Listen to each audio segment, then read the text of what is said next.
Hi guys, welcome back to my channel. I am here to share with you 5 things you should avoid if you do decide to roommate. Should you roommate? Should you get a roommate? Give you some examples of my experience as well. So let's get into this. Number 1 issue that I had with my last roommate: non-communicating and not being honest. That was the number 1 thing. I felt like the first year that we moved in together, we didn't have any issues for the most part. We were communicating, we were honest with each other, and I just definitely felt like the first year was like amazing. Always have that open line of communication, always be honest, and I definitely feel like you will be successful with roommating. Never be disrespectful towards each other. More towards the second year of me roommating, I definitely felt like the respect was no longer there. I started losing respect for this individual that I was living with, so it just caused more conflict. I definitely felt like if we would have kept the respect there,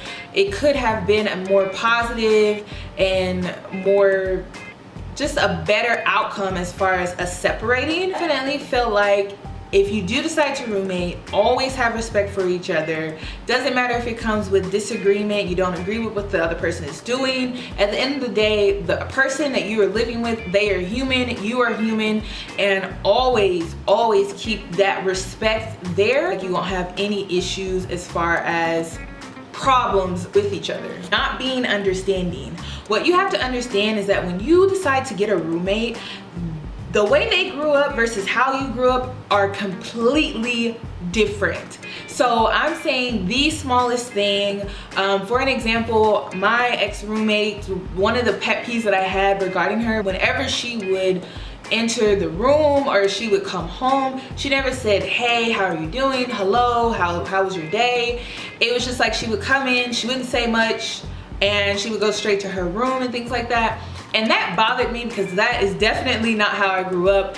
My parents were like, if you step foot in my house, you're gonna say hello, good morning, how are you?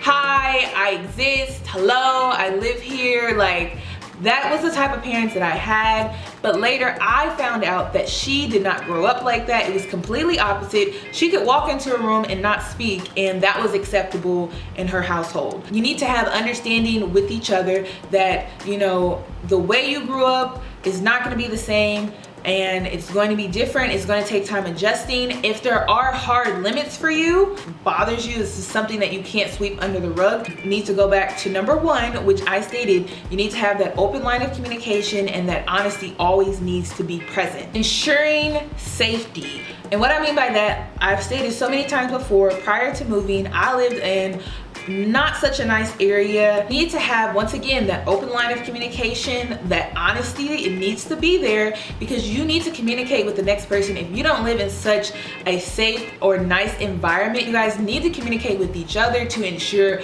both of you guys' safety, as far as if someone doesn't show up one night, to ensure that they weren't, you know, taken, you know, outside in the apartment parking lot, or that, you know, something didn't happen to them outside the apartment or whatever. You need to have that open line of communication, because at the end of the day, if something happens to one of you, you want to be able to tell whomever that, you know, oh, well, she told me she was here at this time, or she said she was going to come home around this time.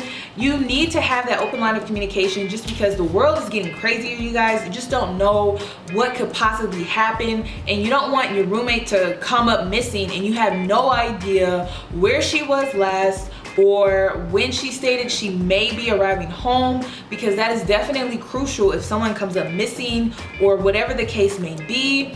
Like I said, we lived in a bad neighborhood. Anyone could get sexually assaulted. I mean, you just don't know. And so you want to have that open line of communication. You want to ensure that not only you are safe, but the person that you're living with is safe, and that they feel comfortable as well, in order to live in a positive environment with each other. Not respecting each other's belongings. For an example, when I lived with this individual, I had men, for instance, like my brother, or I had a male friend come over and things like that, and they would go into her food. And she was the type of person, she didn't want to make a big deal over the fact that someone was eating her food. But when it comes to me not knowing that someone was going in her stuff, that makes me look like a bad person. That makes me look like I don't care or I don't respect her stuff, so I'm just gonna go in her stuff anyway. So with her not telling me, it caused conflict between us. And if she would have been, like I stated, going back to number one, communicated with me and would have been honest with me if this is something that was bothering her, making sure that no one was going in her stuff when they were visiting me, and then also replacing items that had gone missing or were missing, whatever the case may have been. But because she never communicated to me that someone was going in her things or that someone was eating her food, there was no way that I could try to correct that situation because I had no idea. So I'm dealing with a person who has an attitude towards me, not knowing that the reason why her attitude towards me is because someone is going in her food and I'm not knowing about it. It just makes conflict, more conflict between you guys, and it just makes a negative environment. When I started working from home, I literally I stopped buying snacks because, you know, you could just end up snacking all day. So with me doing that and then me having visitors and things like that, they were going in her food and snacking on her stuff. And so it just caused a lot of conflict. So definitely have that open line of communication, be honest with each other.